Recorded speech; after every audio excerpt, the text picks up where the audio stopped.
Salut à toutes et à tous, j'espère que vous allez bien. On se retrouve aujourd'hui pour une toute nouvelle vidéo sur cette chaîne Chaprenine. Si vous êtes nouvelle ou nouveau, bienvenue à vous. Moi c'est Elisabeth, je rentre en deuxième année d'études de médecine à l'Université de Paris en septembre. Dans cette série de vidéos sur le PASS, je vous partage des conseils, mon expérience et plein de jolies choses sympas à savoir sur l'année du PASS. Aujourd'hui, sujet essentiel, nous allons parler des chapitres de lycée que vous avez vus en première et en terminale, qu'il est très important de maîtriser, de bien comprendre avant d'entrer en PASS, pour ne prendre aucun retard dès la rentrée, pour pouvoir bien comprendre les cours, être à l'aise et peut-être un peu moins stressé surtout. Aujourd'hui, on va traiter des 4 matières scientifiques que vous avez au lycée, donc mathématiques, physique, chimie et SVT. Oh bah merde, moi j'ai pris art plastique, langues anciennes, on m'avait rien dit aussi. Oh,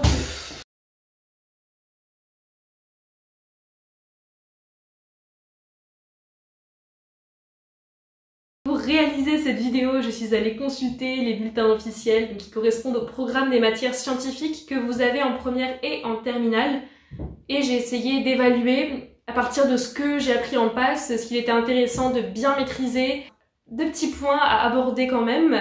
Premièrement, je suis convaincue qu'il n'est pas forcément nécessaire de s'avancer sur le programme de PASS pendant les vacances d'été. Je pense que c'est bien plus intéressant de s'assurer que vos bases de lycée soient maîtrisées pour combler vos lacunes, plutôt que de chercher à accumuler des connaissances, à apprendre des trucs bêtement par cœur. Et deuxièmement, je vous conseille vivement, mais alors là vraiment, faites-le, je vous conseille de participer à une pré-rentrée, de préférence pour les 2 semestres, mais au moins pour le premier semestre, que ce soit avec une prépa ou avec le tutorat, si vous choisissez d'y adhérer. La différence, c'est qu'avec une prépa, ça vous coûtera 100 fois plus cher. Voilà, bonjour. Ceci étant dit, commençons cette vidéo avec le sourire.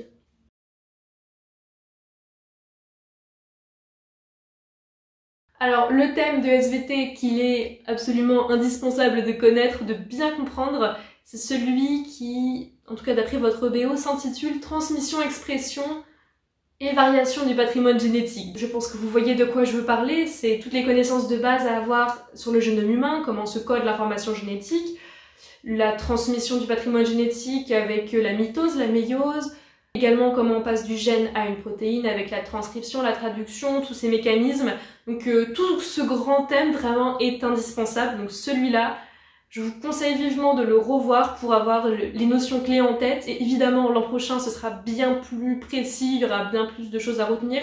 Mais au moins, si le concept de base est connu, ça vous fera gagner du temps et vous comprendrez bien mieux. Ce thème, vous le voyez normalement en première, et en terminale, il y a également un thème qui peut être intéressant, en même temps c'est dans le titre, hein, si vous voulez aller en PASS, c'est celui qui s'appelle Corps humain et santé. Je sais pas si c'est exactement formulé comme ça, savoir à peu près l'organisation d'un neurone, comment fonctionne une synapse, mais bon ça, ce sera vraiment repris normalement. Plein de petits trucs aussi. Alors j'ai vu que vous parliez de contraction musculaire, d'ATP. Moi ça je l'ai pas vu au lycée parce que j'ai pas pris SP SVT, j'ai pris SP physique, chimie. Mais c'est toujours intéressant parce que c'est des notions qui reviennent très fréquemment. Donc si vous pouvez revoir le chapitre corps humain et santé avec la transmission nerveuse, la contraction musculaire, l'ATP, le glucose, c'est toujours ça de bon.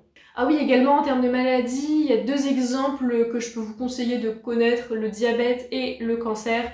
Comprendre le fonctionnement général de ces maladies, ça peut être intéressant, puisque les profs reprennent ces exemples assez souvent dans leurs cours. Pour faire, bref, un SVT, partez du principe que c'est intéressant de tout revoir, sauf la géologie. Bon, est-ce que je suis la seule à pas particulièrement apprécier ? Pardon, mais moi j'aime bien calculer la masse volumique du gabbro. Il y a également peu d'utilité à revoir le chapitre sur les plantes à fleurs et les chapitres sur l'évolution de l'homme, de Sapiens. C'est pas particulièrement à revoir pour le PASS. Pour les SVT, je vous recommande plus de maîtriser les méthodes d'études en biochimie et en biologie cellulaire dès la pré-rentrée. Pour analyser les figures, en fait vous en avez tellement besoin qu'il faut les maîtriser, il faut bien les connaître et ça vous fera gagner un temps fou. Abordons maintenant votre matière préférée qui est la physique-chimie, ou plutôt la physique d'abord puisque c'est 2 matières séparées, ok ?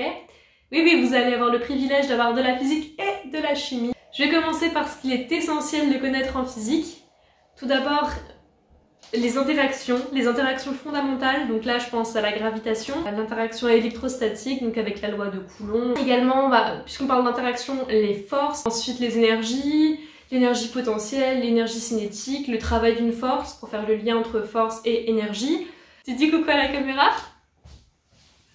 Également l'étude du mouvement, alors là ce sera surtout utile en mineur, biologie, physique, chimie. Mais savoir comment on relie une position à une vitesse et à une accélération, vous savez, en dérivant ou en intégrant dans l'autre sens. En dynamique, la dynamique newtonienne, notamment avec la deuxième loi de Newton, le principe fondamental de la dynamique, frottement négligé. G c'est 9,81, bon, ça fait 10, hein. Là également, c'est plutôt utile en biologie, physique, chimie, donc en mineur. Les ondes également, qu'elles soient mécaniques ou électrostatiques. Dans les ondes mécaniques, évidemment, les ondes sonores. Vous pouvez également revoir la radioactivité. Ce sera très utile en biophysique. Normalement, ça devrait être repris dans toutes les facs. C'est un peu la base de ce que vous allez voir par la suite. J'ai pas vraiment travaillé les fluides en physique. Mais comme je crois que c'est à votre programme, reprenez-les, c'est toujours ça de prix. Ce qu'il faut vraiment bien connaître, c'est, je dirais, les forces et les énergies. Et puis ensuite, si vous avez du temps, reprenez les ondes et ça devrait aller. Voilà. Après avoir vu la physique, passons à la chimie. Bon, la chimie, je crois que je vais vous faire peur, mais j'ai envie de vous dire, revoyez tout. Parce qu'en fait, tout est très important en chimie. J'ai l'impression de dire ça pour chaque matière, je crois que vous allez être vraiment saoulés. La chimie, j'aimerais juste vous dire que même si vous pouvez trouver ça chiant au lycée, c'est vraiment mieux en passe. En tout cas, moi, c'était un peu une matière révélation. Et en passe, vous approfondissez réellement ce que vous apprenez au lycée. Je trouve que ça se transforme vraiment en une matière à réflexion, alors qu'au lycée, c'était un peu du par cœur quand même. En chimie, on va commencer par la base, les atomes, les liaisons chimiques, vous savez, la règle du duvet, la règle de l'octet, les représentations de base des molécules, évidemment les fonctions caractéristiques sont à connaître, alcène, alcool, aldéhyde, cétone, ester, éther, amine, amide. Il y a la stéréochimie également, donc les représentations en 3D, les réactions chimiques, avec les connaissances de base, comme savoir faire un tableau d'avancement. Ça, c'est vital. Vraiment, sachez faire un tableau d'avancement. Les réactions redox, l'acide-base. La chimie organique, vous aurez largement le temps d'en faire en passe. Donc vous prenez pas la tête avec l'addition, la substitution. J'ai vu que vous aviez de la thermo en chimie. Donc vous en aurez en passe, alors vous embêtez pas. Si vous comprenez pas très bien la thermo au lycée, ce sera vraiment repris en passe, donc vous en faites pas pour ça. Dès la pré-rentrée en chimie, ce que je vous conseille de bien maîtriser, moi ça m'a beaucoup aidé à ensuite pouvoir suivre les cours de chimie, c'est la notion d'orbital atomique, puis orbital moléculaire. Je pense que ça vous parle pas du tout, mais c'est très important de bien comprendre ce concept. L'hybridation, la théorie VSEPR. Ça, vous le verrez normalement en pré-rentrée. Et si déjà vous pouvez comprendre que vous êtes au clair sur ces concepts, ça vous fera gagner beaucoup de temps par la suite et vous n'aurez pas à recomprendre ces notions. Les mathématiques, c'est à la fois une boîte à outils pour différentes matières, comme la physique et la chimie. C'est également une matière à part entière, mathématiques biostatistiques, les fonctions de base, les polynômes de second degré, l'exponentielle, le logarithme népérien et le logarithme décimal d'ailleurs. Vraiment savoir manipuler les logarithmes, ça peut paraître évident pour certains et pas forcément pour d'autres. Évidemment dans la partie fonction, dérivation, intégration, c'est essentiel. Reprenez ça, c'est super important si vous n'êtes pas hyper au clair. Les fonctions trigo, ça vous est surtout utile en physique, par exemple pour projeter des forces dans un repère.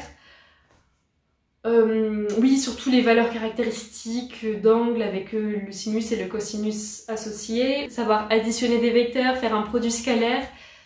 Moi, je n'avais pas vu le produit vectoriel en maths. Je crois que vous, c'est au programme, donc revoyez-le, ça vous sera utile en physique. En proba, vous faites des probas discrètes, surtout en première, et des probas continues en terminale. Reprenez tout ce que vous faites en proba. Il n'y a pas de concept radicalement nouveau en proba. En stat, vous verrez des trucs assez intéressants, mais en analyse et en proba, c'est assez proche de ce que vous faites au lycée, donc pas de panique. En maths, il y a un truc qu'il faut bien retenir dès la pré-rentrée, qui est un peu nouveau, je pense que c'est les équations différentielles. Moi, j'en ai pas trop fait au lycée, voire pas du tout, et comme c'est un peu nouveau, essayez quand même de travailler dessus et d'être au clair sur les équadifs et ça vous aidera pour votre semestre. On approche déjà à la fin de cette vidéo. J'espère qu'elle vous aidera, qu'elle vous a plu. Évidemment, l'idée c'est pas de vous faire stresser, hein, c'est justement de vous permettre d'arriver en passe le plus serein ou la plus sereine possible, avec toutes vos connaissances de lycée bien fraîches, avec vos lacunes comblées. Donc surtout ne paniquez pas si vous voyez qu'il y a certaines choses que vous ne comprenez pas très bien, et même en les ayant revues que c'est pas forcément clair. De toute façon, ce sera repris à la pré-rentrée, donc ne paniquez pas. Les profs le reprendront également en cours.